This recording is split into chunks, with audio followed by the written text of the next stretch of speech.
Good evening, everyone. Warm welcome to our 81st talk of Insight Indepth Invited Talk series, hosted by the Research Development Cell of prestigious Smart Capitalist Training College.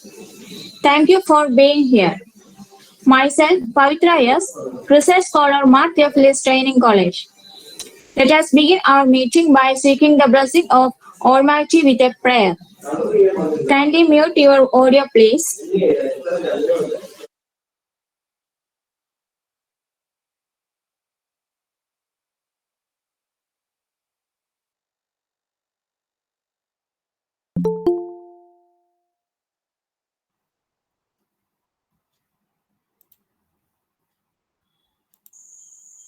കാണായ ലോകങ്ങൾ കാക്കുന്ന ദേവാ കാരുണ്യ സിന്ധോ നമിക്കുന്നു ഞങ്ങൾ അറിവിന്റെ പൂക്കൾ നിൻ പാദതാരിൽ കാണിക്ക വച്ചു നമിക്കുന്നു ഞങ്ങൾ ലോകാ സമസ്ത സുഖിനോ ഭവന്തു ഈ മന്ത്രമീ ലോകമെങ്ങും മുഴങ്ങും വിജ്ഞാനദീപം നിറകതിച്ചൂടാൻ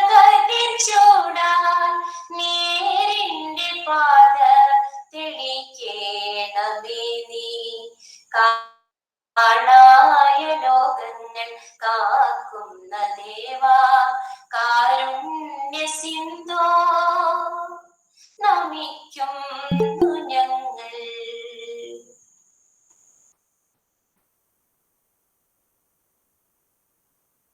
Thank you, everyone. Before moving forward, I humbly request you to mute your mic. If you have any questions, please in the inbox in chat box. After the talk by the resource person, there will be a deliberation time, and that time you can clarify your queries. This program will be recorded and will be uploaded in the college official YouTube channel, Inside Indepth WhatsApp groups. Feedback form only share at the end of the meeting. Only those who submit the feedback form will receive the e-certificate through the email ID which you have entered in your feedback form. I humbly request to everyone, kindly follow the instructions for the smooth conduct of the meeting. Kindly cooperate. Thank you.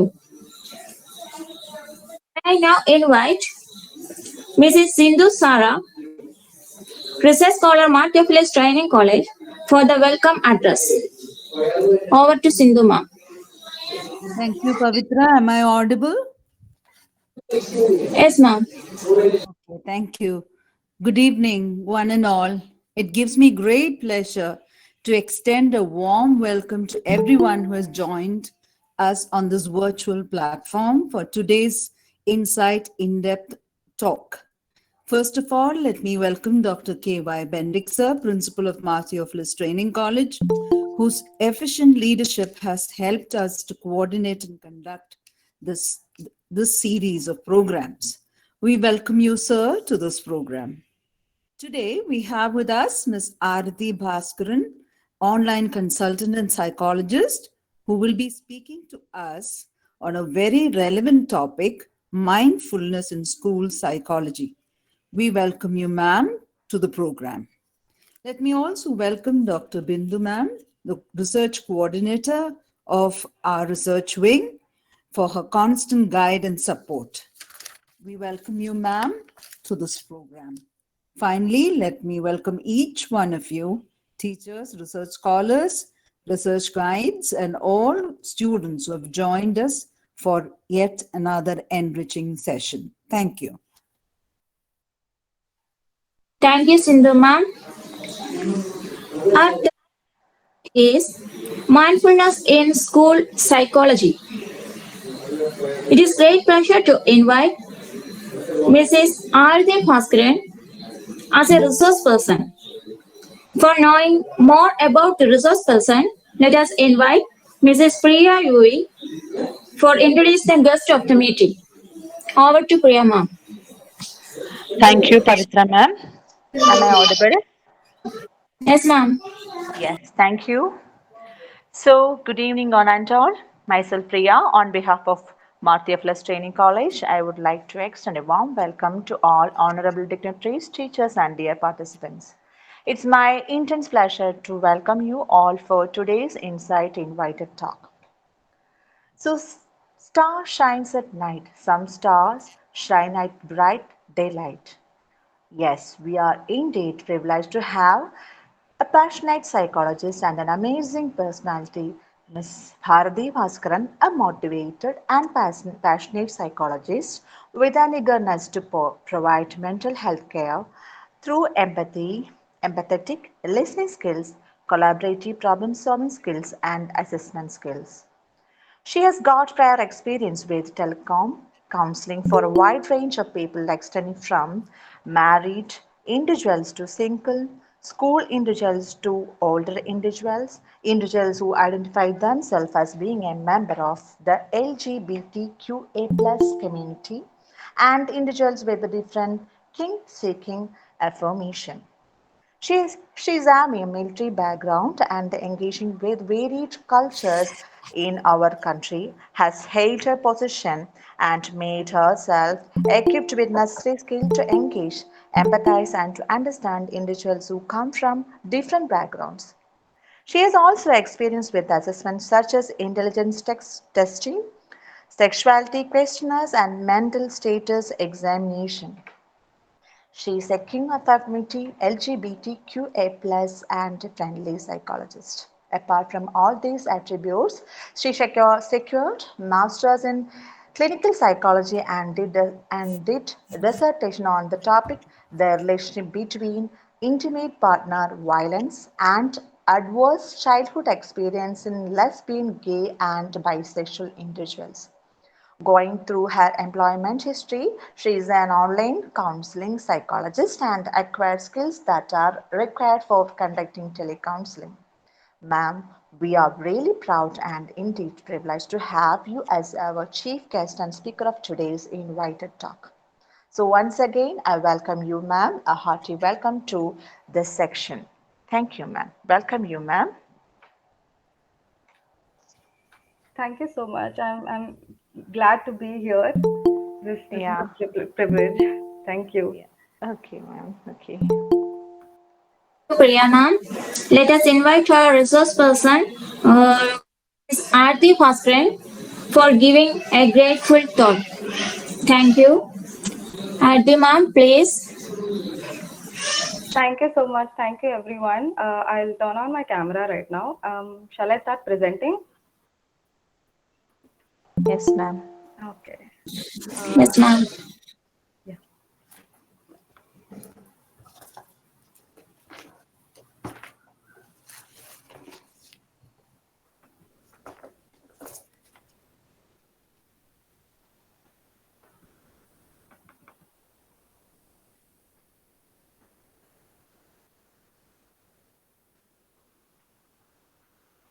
Are you able to see my screen? Yeah, ma'am. Okay.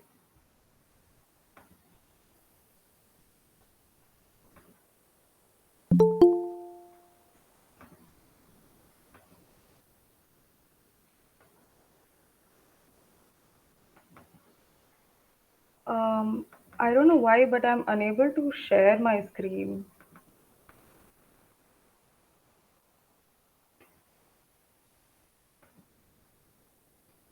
Um,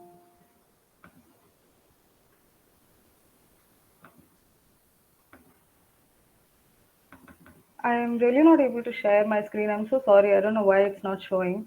Excuse me, ma'am. If possible, please quit the meeting and join once again, ma'am, please. I'll do that. Yeah, just a Thank minute. you. Thank you, ma'am. Thank you.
I'm still not able to share it. I tried doing it, but I'm unable to share it.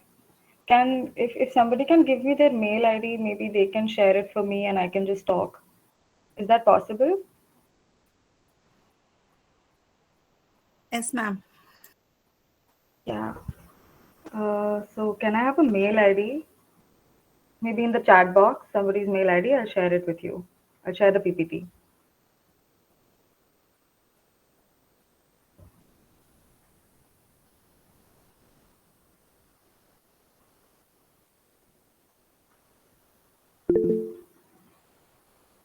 Thank you. Thank you, Sanila ma'am. I'll just Thank you.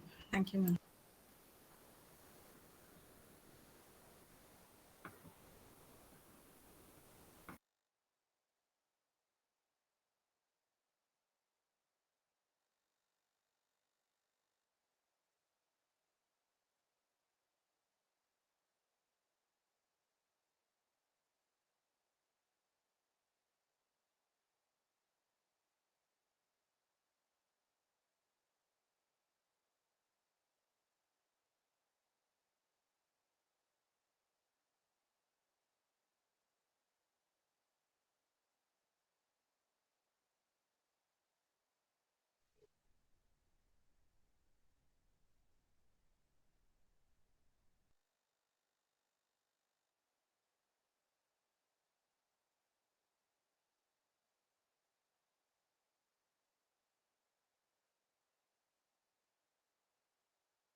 ma'am, I've just shared the PPT.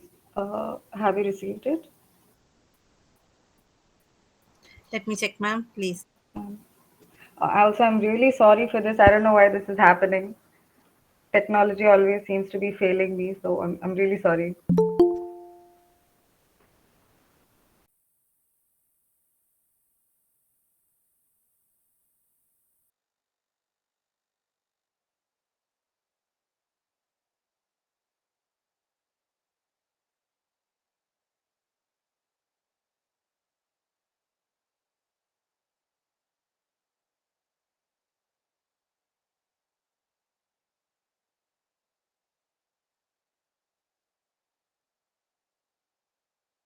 Okay, ma'am, let me share, ma'am. You are muted, ma'am. So, yeah, thank you so much. Yes, yes, please. Thank you.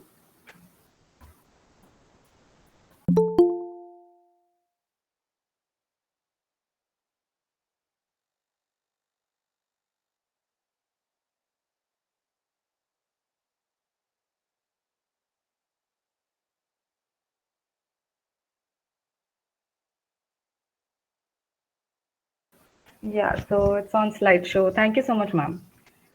So may I start? Um, I hope all of you can hear me. Yes, Yes, Okay. you're ma'am. audible. Thank you, thank you. Also, I'd like to make this session a little bit interactive. So it'll be nice if we all could, participate. And there are some exercises, mindful exercises in this. So it'll be nice if we could participate.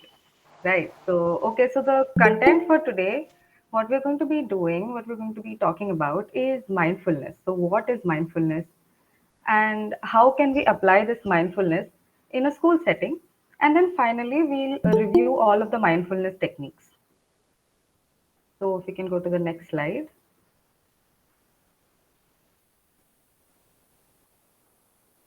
Can we go to the next slide, please? Thank you.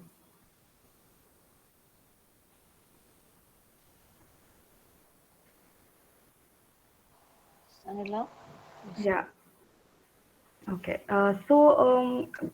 When you think about mindfulness, what are the words that come into your head? Like, the words that just pop into your head. Can someone please unmute and like say what words they think about when they think of mindfulness? It can be anything, absolutely any word. By heart, Sorry, I couldn't. by heart something, by heart. Yeah, you could say that by heart something, like learning something, rote memorizing, right? Yeah, you could say that. What about anything? Yes, please. I think Mr. V.V. Satyanarayana raised their hand. Yes, ma'am. This is Satyanarayana. Yes, Uh, yes. as per my understanding, the mindfulness is which more focus on one thing at a time. I'm not. Yes, that's also a very good way of seeing it. Like a deep focus. Anything else? Yeah. Thank Thank you you. so much. Yes, living in the present. That's actually a very good answer. So that is what it's mostly about, like being in the present, being in the here and now. Anybody else would want to add something, or shall I continue? Okay, so I'll go ahead. So it's this new and innovative approach in psychology. So it's literally defined as paying attention in a certain way, in a particular way, that is on purpose, in the present moment, and non-judgmentally. So it's not just paying attention, right? It's more than that. You are paying attention. You're sort of forcing yourself to pay attention to a certain thing. You're forcing yourself to be in the present moment. That is uh, experiencing whatever is inside of you, your thoughts, your feelings. At the same time, you are objectively viewing your external surroundings. You're being in the present moment. And another important factor is non-judgmentally. For example, a lot of the times we don't really, how should I put it? Right. So, for example, there are certain emotions where we generally tend to dismiss as being something else. For example, we don't take jealousy. We don't. Suppose I'm getting angry. I would pin it on something else. I wouldn't say it is because of my jealousy, but if I truly introspect and see what is inside of me, I would be able to figure out that it's this particular emotion called jealousy. And I have to be very non-judgmental about it. Like I have to be open into understanding that being jealous is natural, is not something bad.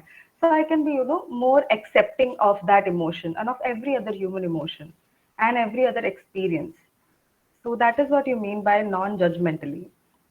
Now, the goal of mindfulness is to sort of re-perceive experiences from a clear and a non-judgmental stance. For example, you view a certain experience as a third person, right? So I'm hungry right now, and hunger always makes me angry. Now, now if I take myself out of that experience and view the situation from a third party perspective, I see that being angry as a reaction to hunger is very absurd. What I could instead do is channel all that energy into, finding food for myself, or maybe drinking water for the time being if I can't find food. So it's like you re-perceive a certain thing, a certain experience. You see it from a different light, and you see it from a, like, clearer, non-judgmental stance.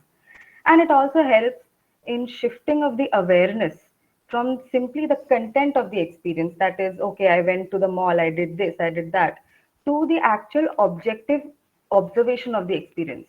For example, when I went to the mall, I was feeling anxious, I wanted to go and eat something, that is why I went to this place. So you sort of take into account every little aspect of what you're feeling, what you're doing, your actions, everything, right? So if you can change the slide, yeah. So there are three characteristics, important characteristics of mindfulness. That is self-regulation of attention. Now, self-regulation is actually, that the term is important, because if somebody asks you to attend to something, that is not really mindfulness. Like you pay attention to what you're feeling. That is not exactly mindfulness. You have to sort of self-regulate eventually, self-regulate your attention to inwards, and like your yes, I'll do that. I don't know how to. So Mr. Ali Sher has written a message. Kindly share the slides with the participants. I'm not sure. Are you not able to see the slides? Is that it? Uh, Hello.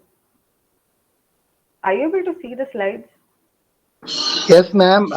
Participants, please pin Sanila. Yes, ma'am. We can see, ma'am.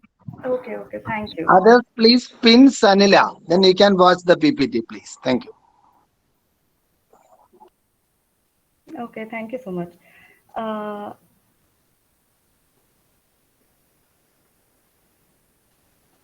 So if okay, thank you so much. Thank you for the clarification. Now I'll continue with so yeah, the characteristics of mindfulness is self-regulation of attention, and then it's curiosity, the basic curiosity to know what is inside of you, what is going on, every little detail. Sometimes you might not want to accept certain parts of yourself, but there is that curiosity to know, and you have to have that curiosity. Only then can you be truly mindful. And then you have openness and acceptance. Like I mentioned, there are some qualities of us that we don't really want to accept and acknowledge. But when you're truly mindful of yourself, you become more open and more accepting of every aspect of you, even the ones that you think you don't like, right? Now, there are certain misconceptions. For example, mindfulness is meditation. Now, that is not true in the sense that mindfulness is much more than meditation. Meditation can be one little aspect of mindfulness. Meditation can be one way in which you attain mindfulness. But there are lots of other ways. For example, you can be mindful when you are, I don't know, taking a jog, right? You're running, and then you can be aware of the wind that's hitting your face, your breathing, your heart rate, the cramps on your legs, the thoughts like, why am I doing this to myself? This is torture, everything. So mindfulness is not just meditation. Also, mindfulness is simply attention. That is also not true. As seen in the definition before, mindfulness is more than attention. It is sort of forcing your attention into the present moment non-judgmentally, right? So yeah, we'll move on. So this is a Vietnamese monk, Thich Nhat Hanh, who kind of summarized the whole idea of um, mindfulness in this one quote. That is, to think in terms of either pessimism or optimism oversimplifies the truth. The problem is to see reality as it is.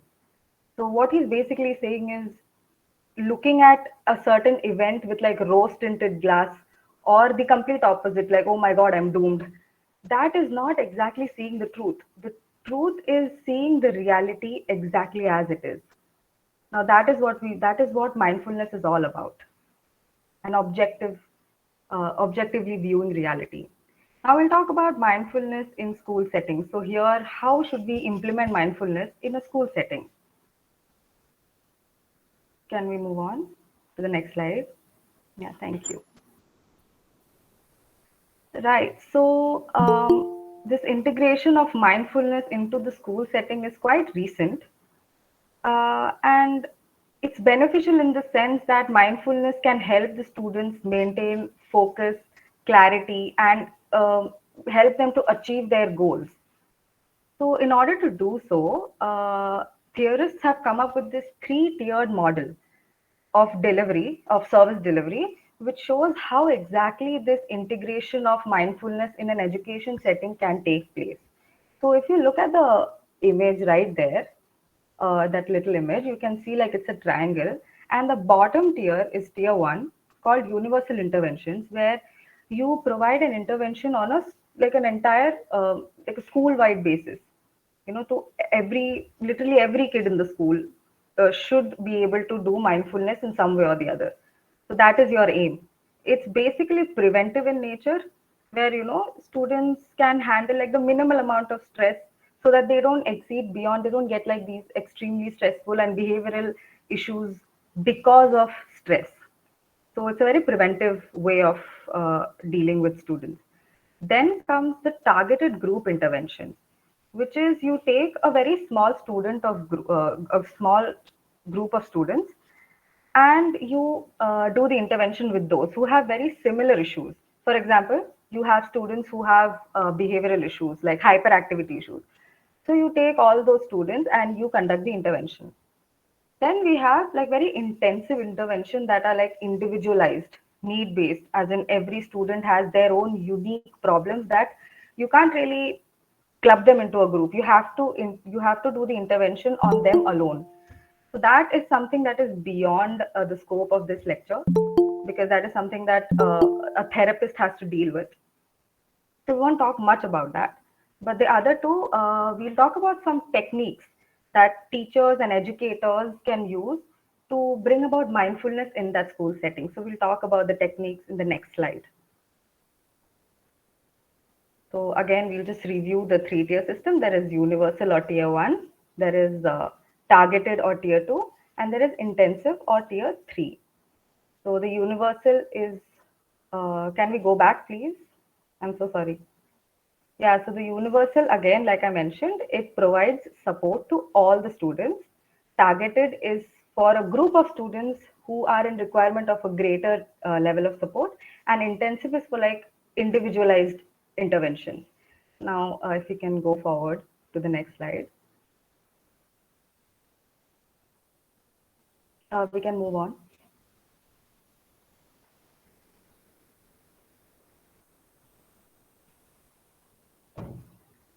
To the next slide as well, ma'am.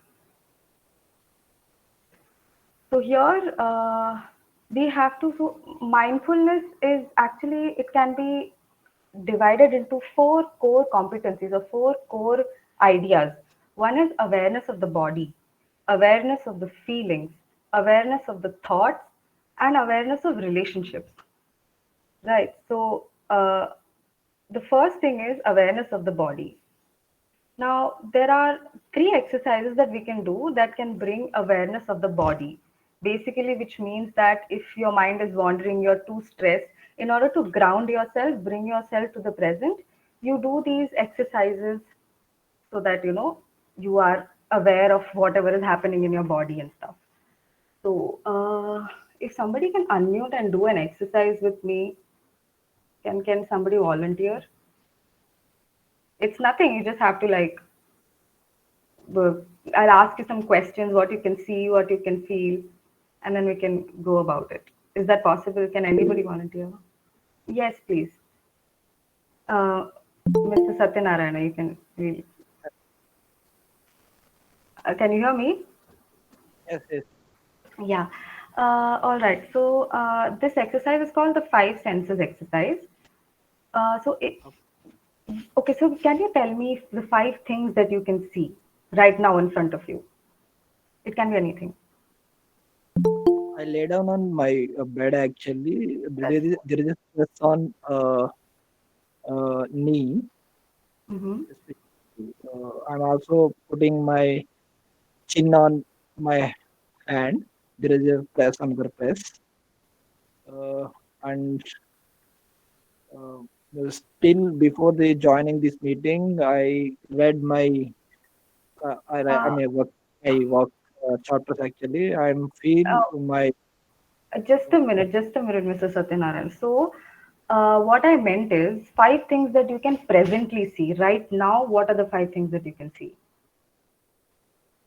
right okay, now? Exactly right now. Like maybe your phone or your laptop, something like that. Right now, you're on okay. your bed, right? So your pillows, maybe. So some stuff like Uh, that. background white, black, and also I can see my image. All right. Uh, mm, what else? There is three type of colors: white, black, and other. There is a border. Okay. Right. So it can be like absolutely anything, means anything that you see. Like, for example, right now in front of me, I can see my laptop, there's a water bottle, there's a book, there's my phone, and there's my TV. So I can see all of these things, right? So, and then if I ask you to smell 4 things right now, you can just take up anything. You can take your phone and try to smell it. What do you smell? Do you smell something rubbery? Since I have a rubber this thing on my phone. So stuff like that. Okay. Yeah, so 4 things like that.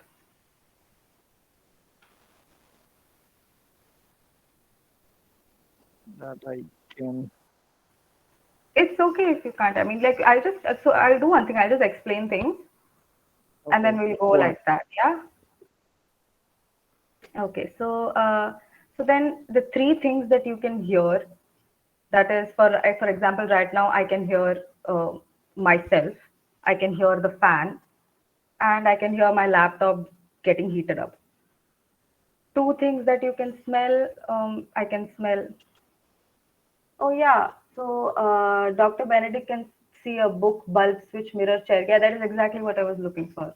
So right now, whatever you can see in the present, so you have to use all of your five senses to sort of get back into the present. In the present, I can see these five things, I can feel these four things, I can hear three things, I can smell two things, and I can taste one thing. Maybe you can just put your tongue out in the air and taste the air. So if I mean that helps you to bring yourself into the present, sort of ground you. Then you have the second exercise, which is called body scan. So I would like you all to sort of pay attention to your body right now. Like, just stay still and pay attention to your body. Now, if you've been sitting for too long, then probably your neck would feel stiff, or maybe your back would feel stiff. So, scan yourself from head to toe and try to sense where if there is any stiffness anywhere. And if you do feel stiff, then you can practice muscle contraction and relaxation. For example, if I feel stiff on my shoulders, so I can just like contract it and relax it and just sort of stretch my back a few times till it gets sort of relaxed. That is body scan. So you're basically bringing your attention to your body, like there is awareness of the body. Then we have this thing called square breathing. Yes, Pavitra, you can hear the sound of the cricket, television, and fan. Right, that's perfect. Thank you so much. Is there anything else? Am I missing out on something? No, okay. So then you have the next exercise to bring in awareness of the body is square breathing. Now, square breathing sounds very complex, but it isn't. Square has four corners, right? So it's just that. So it's everything is in count of four. So when you when you breathe in, you have to count till four. Like for four counts, you have to take a deep breath. Then you have to keep it inside of your lungs for the next four counts. Then you exhale it, which should take four counts. And then again, you take a break, which should take four counts. So like repeat that square breathing. Basically, it's deep breathing, but with four counts for each step. Is that clear? All right, we'll go to the next one. It's called awareness of feelings. So this is one exercise called Today I Feel. Right. So suppose you're an educator and you're going into this class.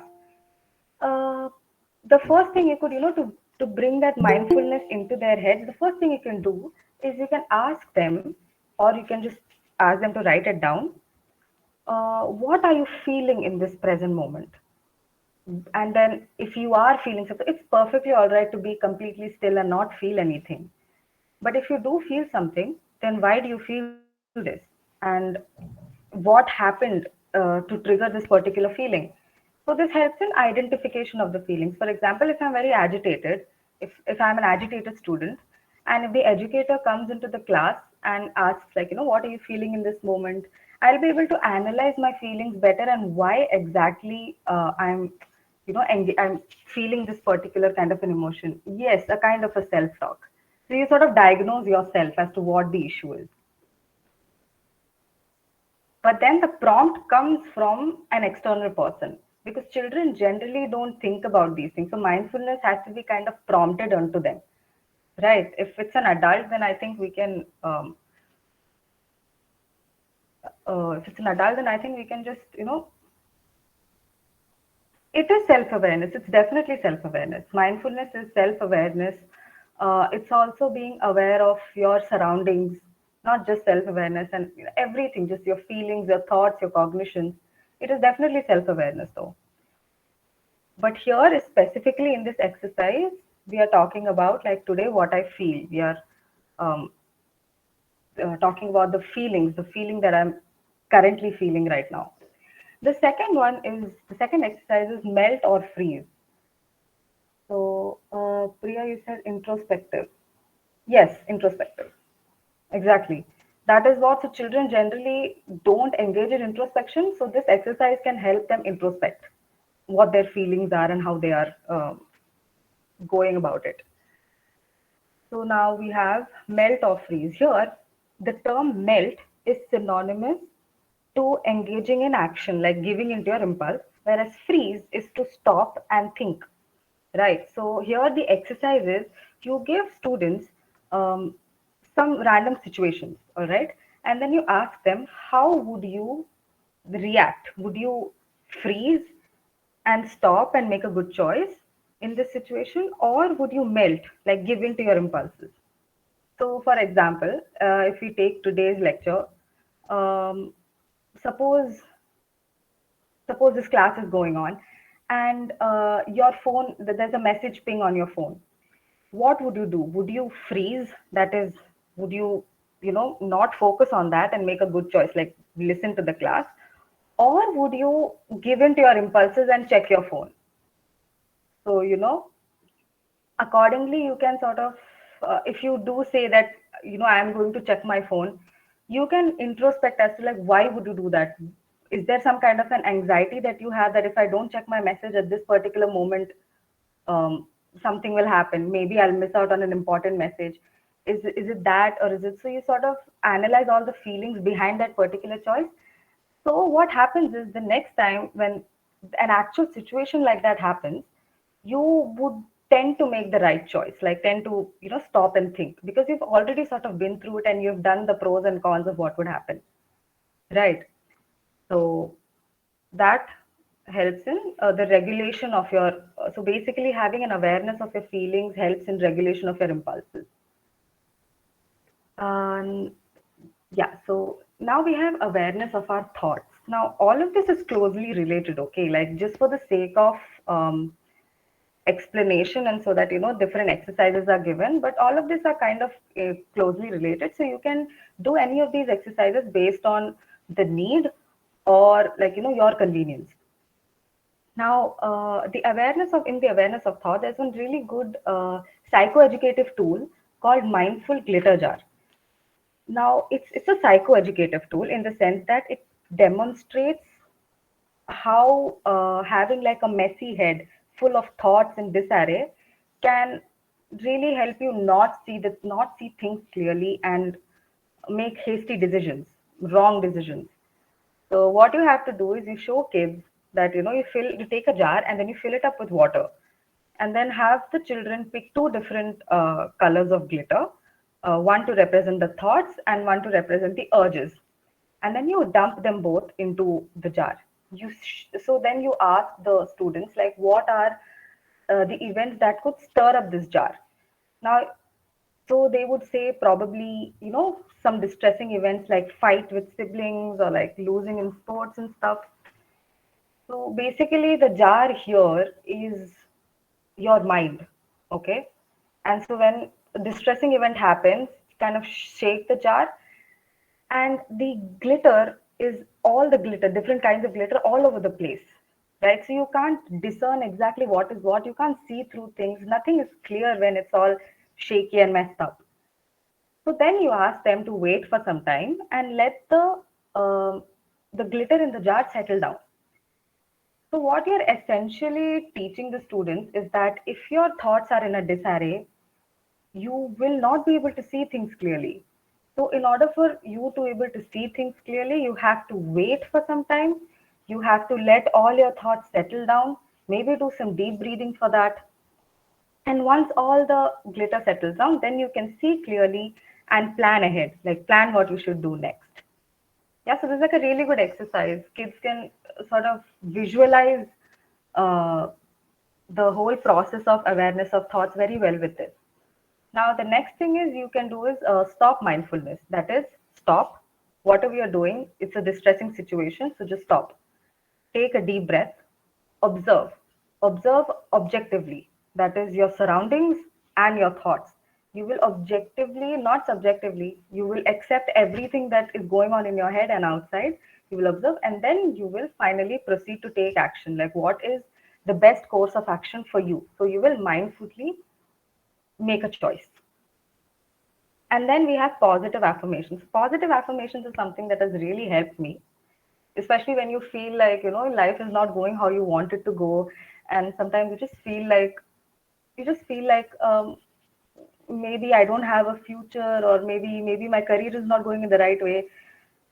That is when the positive affirmations can really help you, especially when I was a teen. I had this this constant anxiety about my future.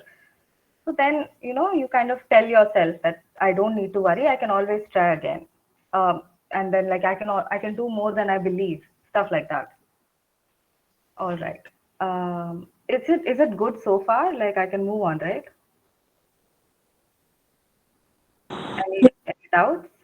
No. Okay, thank you, Jyoti. So the another important aspect of this is awareness of relationships.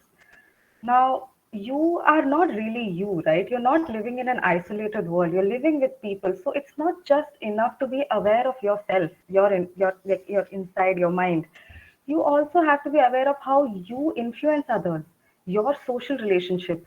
You have to be empathetic. Only then can you be aware of how you influence others, right?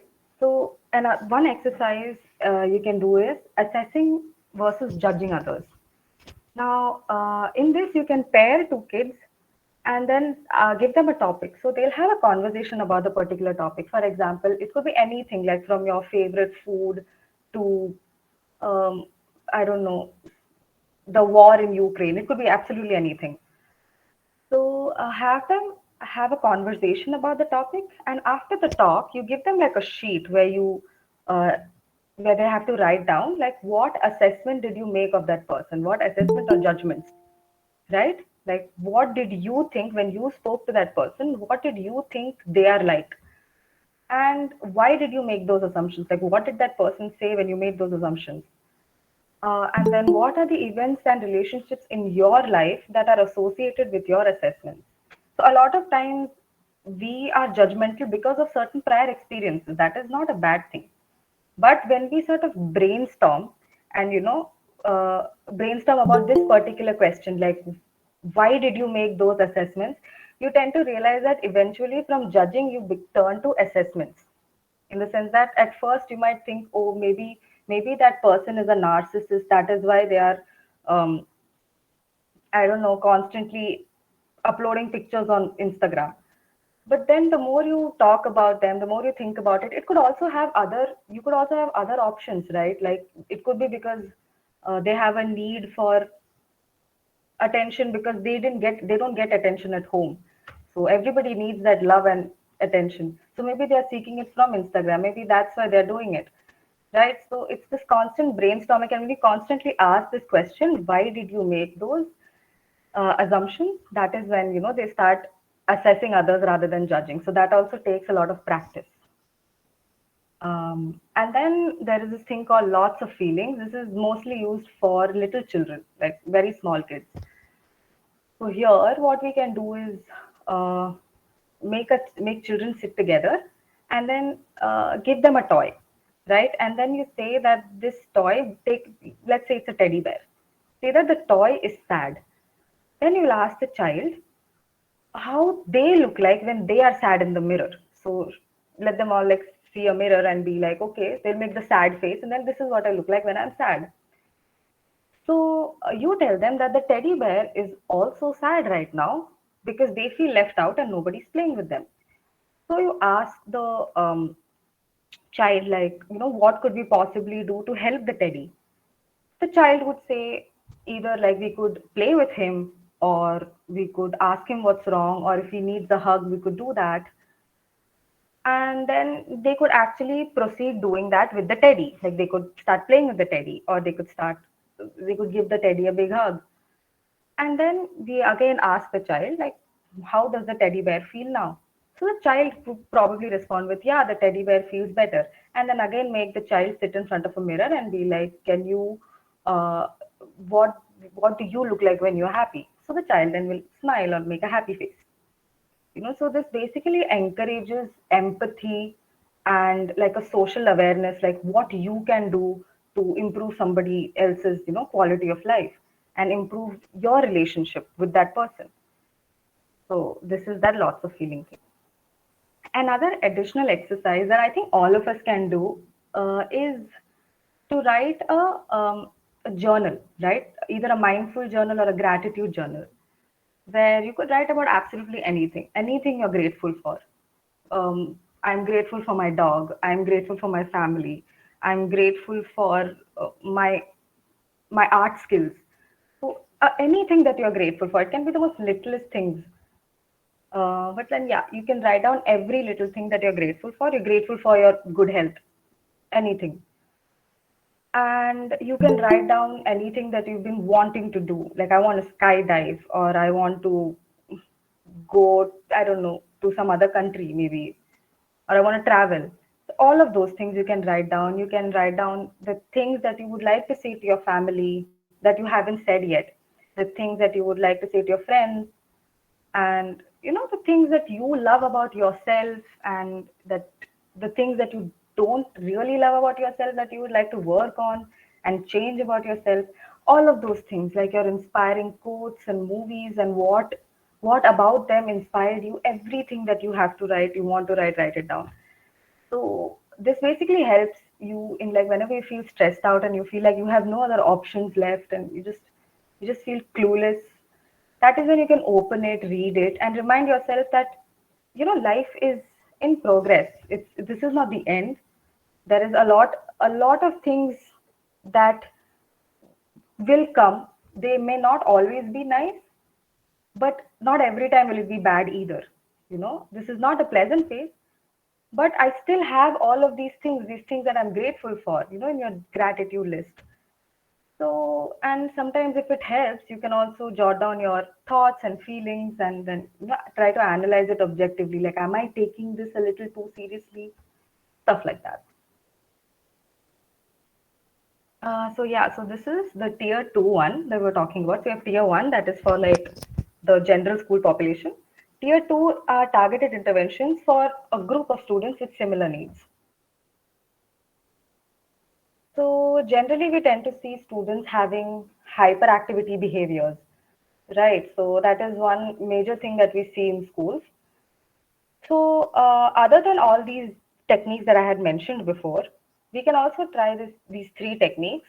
It's called the raisin exercise. It's somewhat similar to the five senses exercise, except it's more, you engage in it a little bit more. And it's good for children who have ADHD, because they need that kind of an engagement. If you ask them to sit still, it's just going to be unproductive. Like, you're not going to get anything out of it. So something that's a little more interactive would be good for them. So this raisin exercise is where you give raisins. Okay, like, I'm sure everybody loves raisins. So you give this exercise where you give a raisin and you ask them to put it on your hand and hold it. So when you hold it, you have that sensation of that raisin being there, right? So you just look at how heavy is it? Can you feel it in your hand? Is it very light? Does it start itching your hand? You see it. You see all the little wrinkles on it, the color differences, and then you try to touch it. You take it between your fingers, and you try to touch all the different surfaces of the little raisin and try to feel the texture, and maybe and then you can smell it. Once you smell it, you identify the smell and how it makes you feel, and then place it in your mouth and just feel like how it feels inside of your mouth, and just see if it evokes any emotions or feelings or thoughts. It could be any thought, absolutely any thought, and that's okay. And then you taste it. You take a bite and then you taste it. You see the texture of it. It's chewy. It's kind of sweet, but it's also kind of sour. You know, and again, does it evoke any thoughts or feelings? And then when you swallow it, how does it feel? Like, you can feel it going down your throat into your belly. And then finally, a follow up. A follow up is nothing but you just take that whole experience and analyze it. You go back and you see how it felt like, the whole experience of it. Have you ever felt anything like this before? It's such a small thing that you're eating.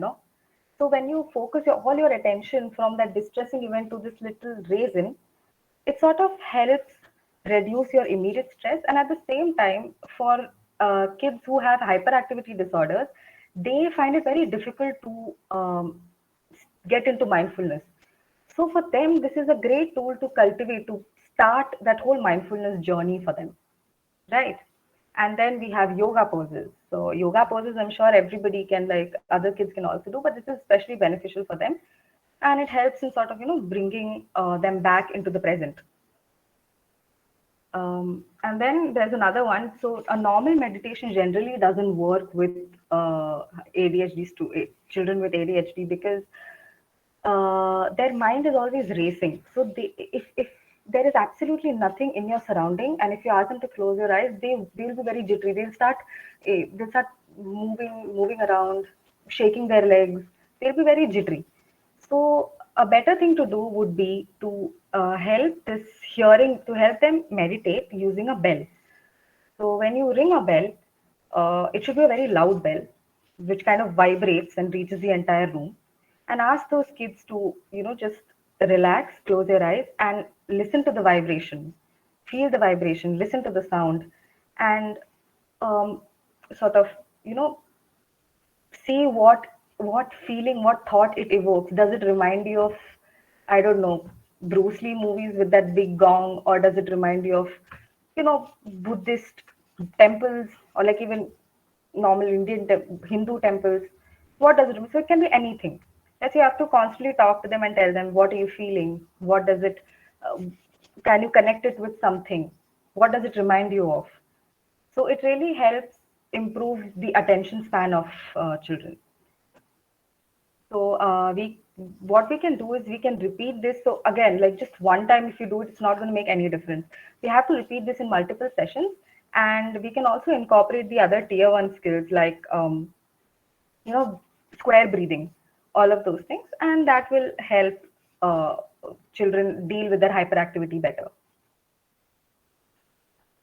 And now we have the tier 3 one, that is the very intensive intervention for individual specific needs. That is basically therapy, which is out of the scope of today's lecture, but we can still talk about it a little. So the two major issues that we see are is the school refusal, that is a refusal to come to school, and anger issues, like severe anger issues in students. Now we'll talk about school refusal.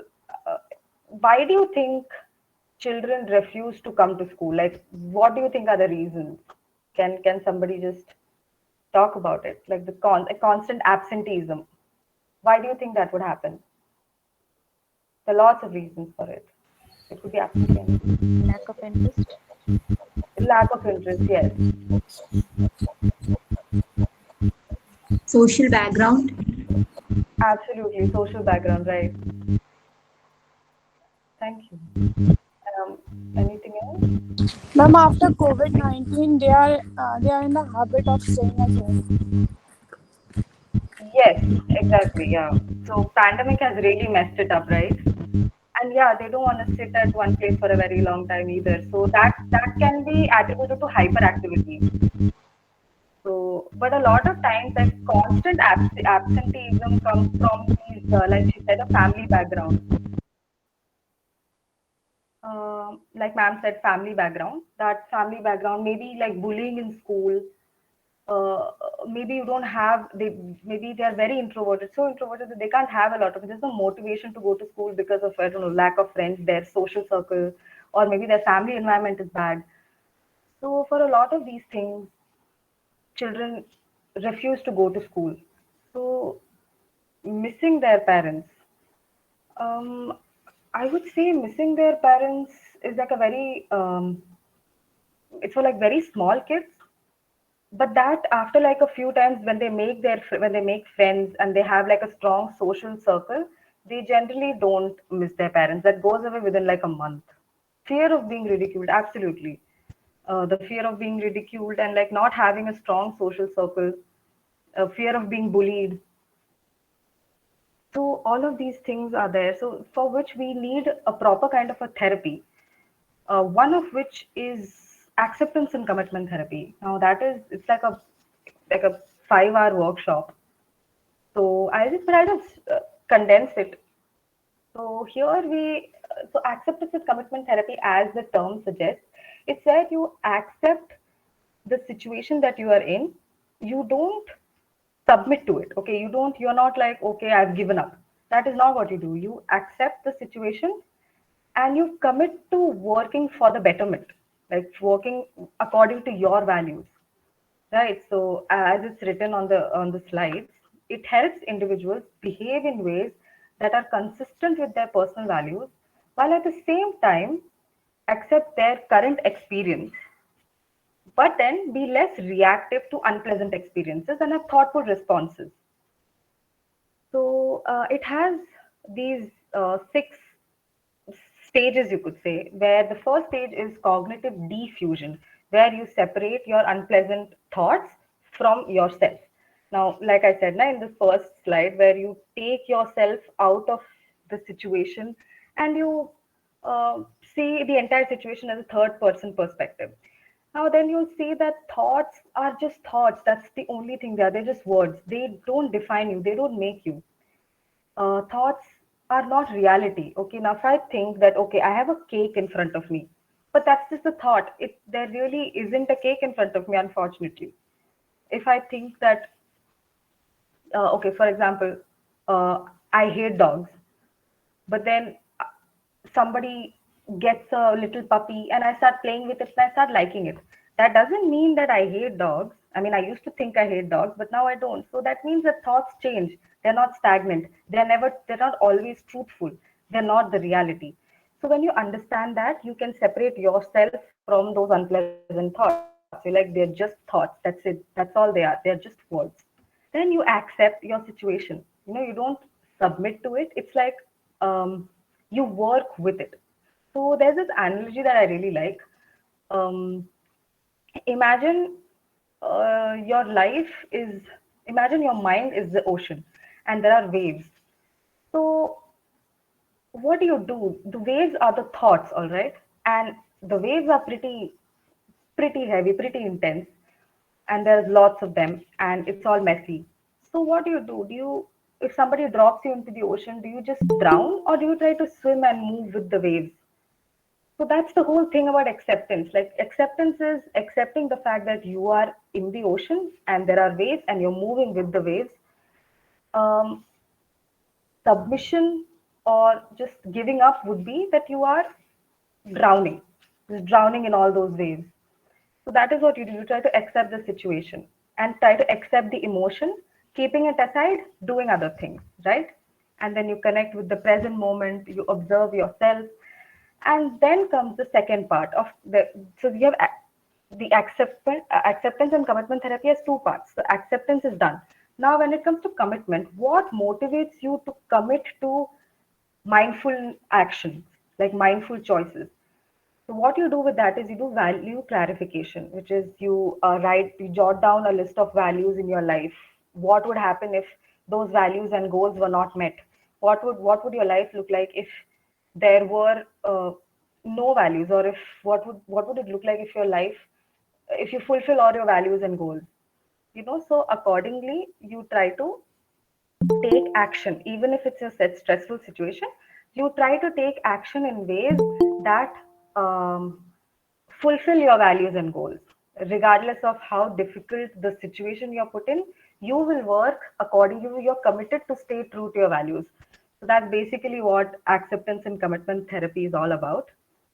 And it can be used to help students who live in this environment where you can't really change much. Like, the only thing that can be changed is themselves. So this is helpful for that. And if you can go to the next slide.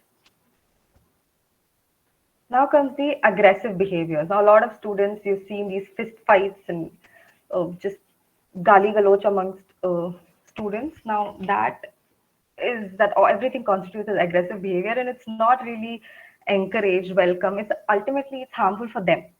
So an immediate thing you can do is you can teach them to do this thing called opposite affect.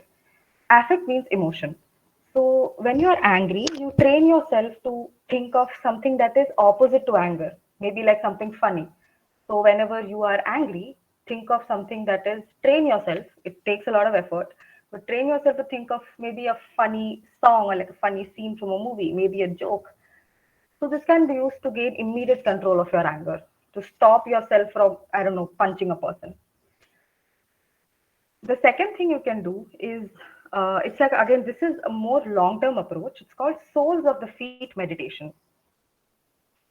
Here, this is a kind of a meditation where you shift your attention quickly from the aggressive trigger, the event that has triggered the aggression in you, to a neutral point in your body, that is the soles of your feet. So you basically shift your attention from the anger to the soles of your feet. It seems to have a calming effect, and the attention is diverted from the negative stimuli. So it's a long process, and if someone can like read out the process for me, I feel like I've been talking so much, you guys might get bored. So if someone can just read out the process, that's it. It's a very straightforward process. Can somebody volunteer to do that? Yes, ma'am. If Thank you are you. standing, stand in a natural rather than an aggressive posture with the soles of your feet flat on the floor. If you are sitting, sit comfortably with the soles of your feet flat on the floor. Breathe naturally and do nothing.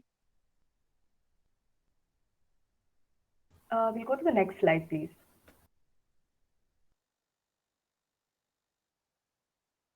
Ma'am, can you Shall continue? I continue, ma'am? Shall I Yeah, continue, thank ma'am? you. Yeah, sure. Thank you. Yeah. Cast your mind back to an incident that made you very angry.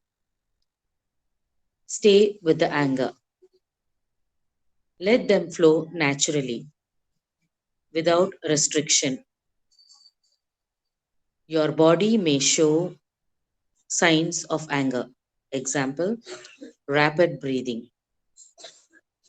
Now, shift all your attention to the soles of your feet. Slowly move your toes. Feel your shoes covering your feet. Feel the texture of your socks or hose, the curves of your arc, and the heels of your feet against the back of your shoes. If you do not have shoes on, feel the floor or carpet with the soles of your feet. Keep breathing naturally and focus on the soles of your feet until you feel calm. Practice this mindfulness exercise until you can use it wherever you are and whenever an incident occurs that may lead you to being verbally or physically aggressive. Remember that once you are calm, you can walk away from the incident or situation with a smile on your face because you controlled your anger. Thank you so much. Thank you so much, ma'am. So, Thank you. yeah, so that's it. Those are all the techniques that we were to speak about today. Now, this is all the techniques that I have mentioned. If somebody can like help me just reiterate all the techniques, like what you understood by the five sense exercise, just like in one sentence, can anybody help me do that? Anybody? Like, what do you understand? Like, what is five senses? For example, five sense exercises where you engage all your five senses to sort of bring you back to the reality. What about square breathing? Square has four sides, ma'am. So we have to four times. We have to count four times and breathe in and hold the breath for counting 1, 2, 3, 4. Then breathe out like this.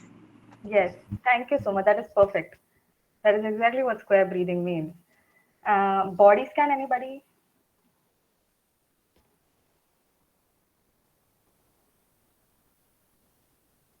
If no one's comfortable, then I'll say that.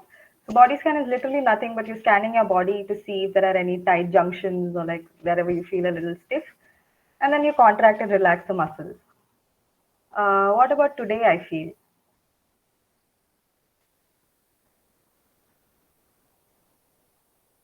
Anyone? Today I feel. What? Okay. What does today I feel do? It where does it bring your awareness to?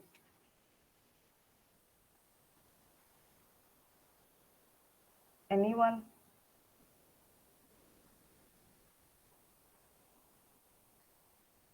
All right. So today I feel basically brings awareness to what you're feeling right now. Okay. So today I feel this. You're sort of analyzing your feelings, as somebody had mentioned, introspection. It involves introspection as well. Melt or freeze is again like, what would you do in a certain situation? Would you melt? That is, would you engage in impulsive action, or would you freeze? That is, you would stop and think. Mindful glitter jar is nothing but just a psychoeducative tool to help students understand what will happen if the thoughts are in a disarray. You tend to take impulsive actions and you can't think clearly. So it's best to settle down and let the glitter settle down, let the thoughts settle down, and then you take action. Positive affirmations. Can anybody say what positive affirmations are? Giving positive self suggestions, positive thoughts to oneself. Yes, sir. Thank you so much, sir. That is exactly what it is. So I don't have to repeat that. He exactly said the way it is. Then we have assessing versus judging others. It's where you talk to have a conversation with somebody, and you try to both the people try to identify what they have judged about the other person. They write it down, and then they do brainstorming as to why they judged the way they judged, what were their experiences, and eventually, you come up with like different options as to what could the other person actually be. So once you do that, you're actually not judging, but eventually from judging it becomes assessing. That is much more objective. Judging is very subjective. It's based on your experiences and just like a one-time thing. But assessing takes deliberate effort. Then you have lots of feelings. It's that thing with the teddy bear where you develop empathy and social relationship, your responsibility in social relationships. So in children. Then you have the raisin exercise. It's somewhat similar to the five senses exercise. Can someone say that?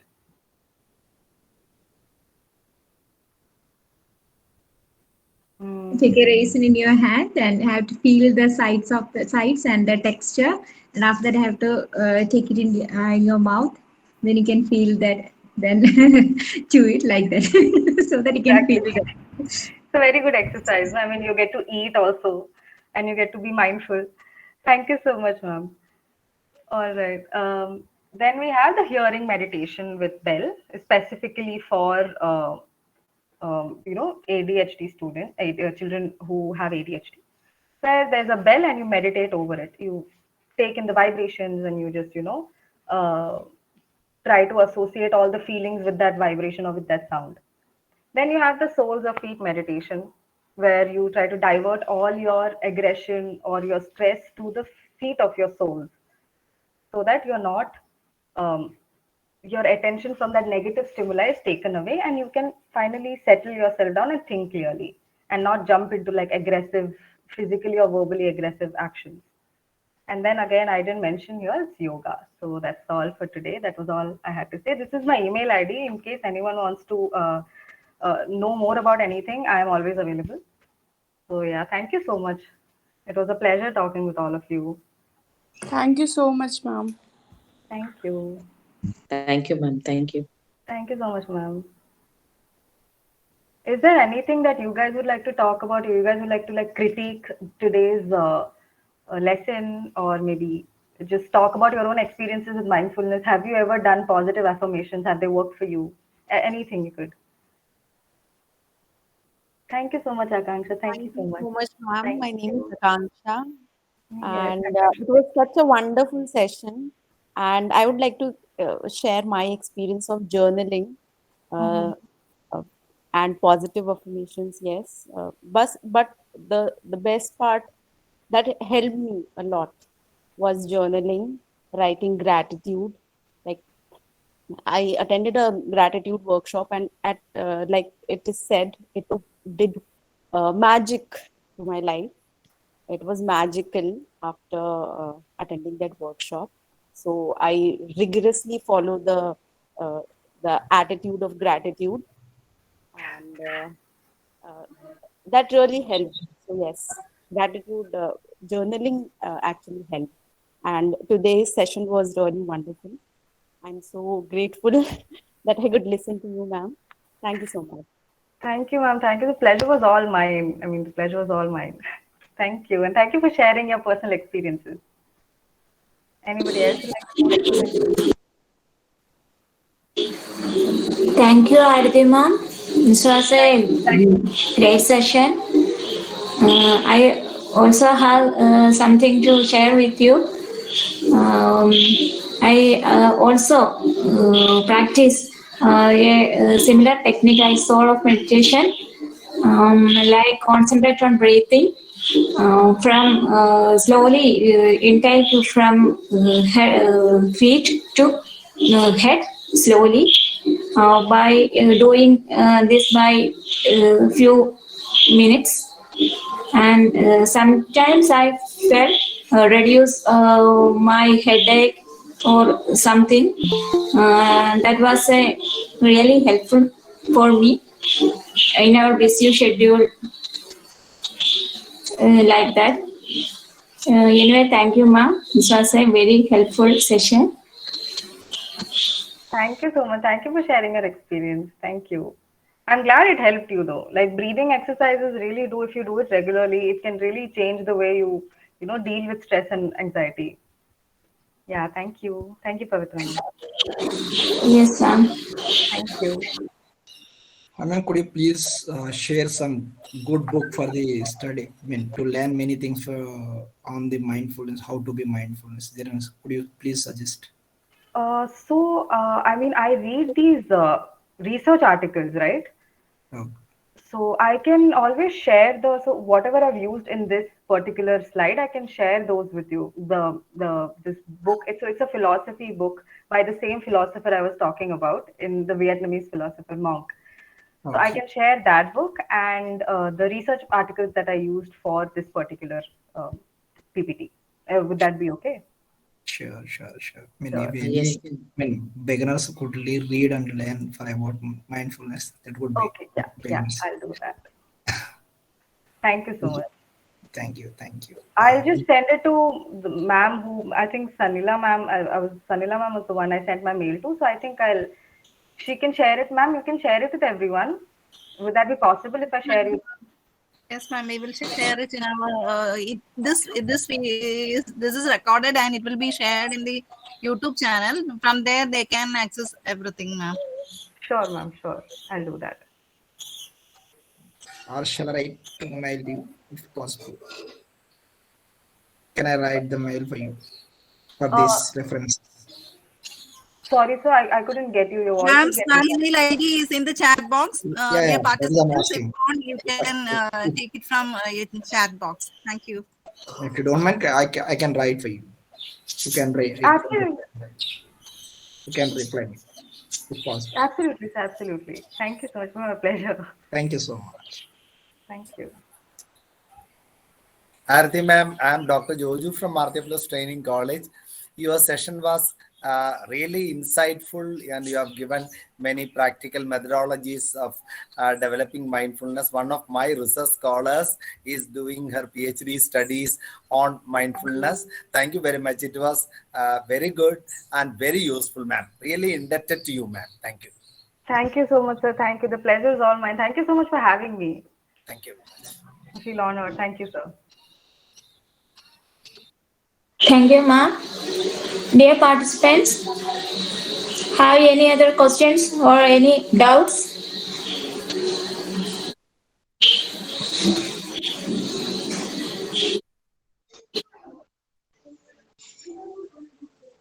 Move forward.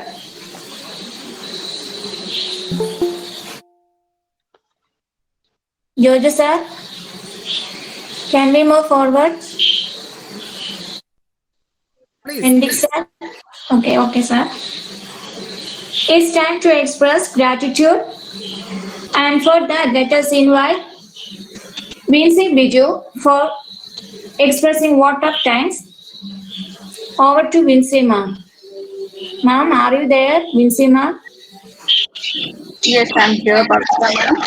Am I audible? Yes, ma'am. Good evening, everyone. Myself, Vinci Biju, and on behalf of Martha Phyllis Training College, it's my tremendous pleasure to propose my sincere vote of thanks to acknowledge the contribution of each one who made this webinar possible. On the outset, I would like to express my sincere vote of thanks to our resource person, Ms. Aarathi Bhaskaran, ma'am, for adorning the session. It was really an informative and enriching session. Truly, we had the advantage of the interactive session, the exercises, and the techniques which were discussed in the session will definitely help the teachers to achieve mindfulness in the school setting. Once again, thank you, ma'am, for the proactive and dedicated presentation. Now, I extend a sir for being with us. We are blessed to have you, sir, as our principal.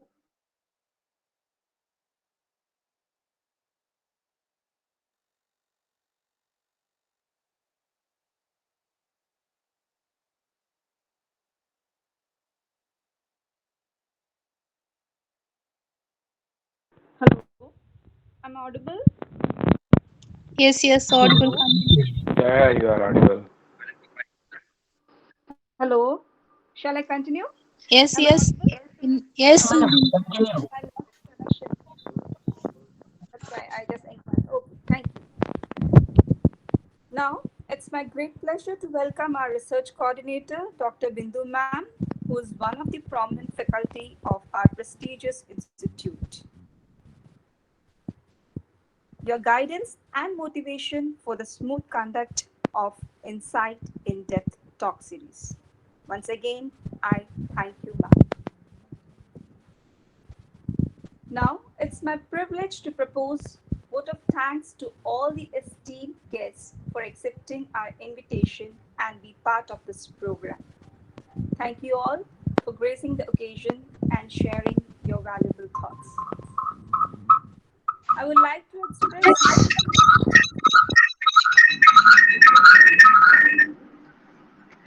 I would like to express my generous thanks to all the teachers.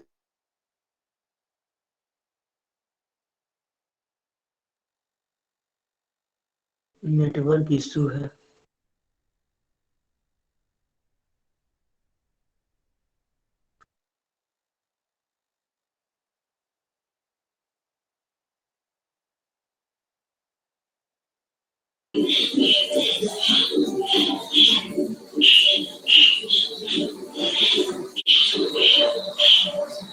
Mincy ma'am, we couldn't hear anything. I think Hello. he come. Yes, okay.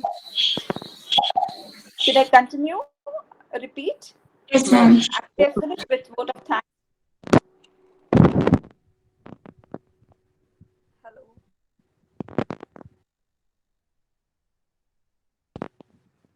I think she completes her words. Thank you, Vincy ma'am. Dear participants, please fill the feedback form that we'll share in the chat box. Is it issued in your email ID which you have entered in the feedback form? Thank you so much for your valuable participation. Please join with us on next session of Insight In-Depth Invited Talk Series. Thank you so much. May God bless you all. Thank you once again. Thank you, Aarathi ma'am. Now we come to the end of the webinar. Thank you, ma'am. We close it with national anthem. If possible, please stand up for national anthem. Thank you, everyone. Thank you. जनगणमन अधिनायक जय हे भारत भाग्य विधाता पंजाब सिंध गुजरात मराठा द्राविड उत्कल बंगा विंध्य हिमाचल यमुना गंगा उच्चल जलधि तरंगा तव शुभ नामे जागे तव शुभ आशीष मांगे गाहे तव जय गाथा जन गण मंगलदायक जय हे भारत भाग्य विधाता जय हे जय हे जय हे जय जय हे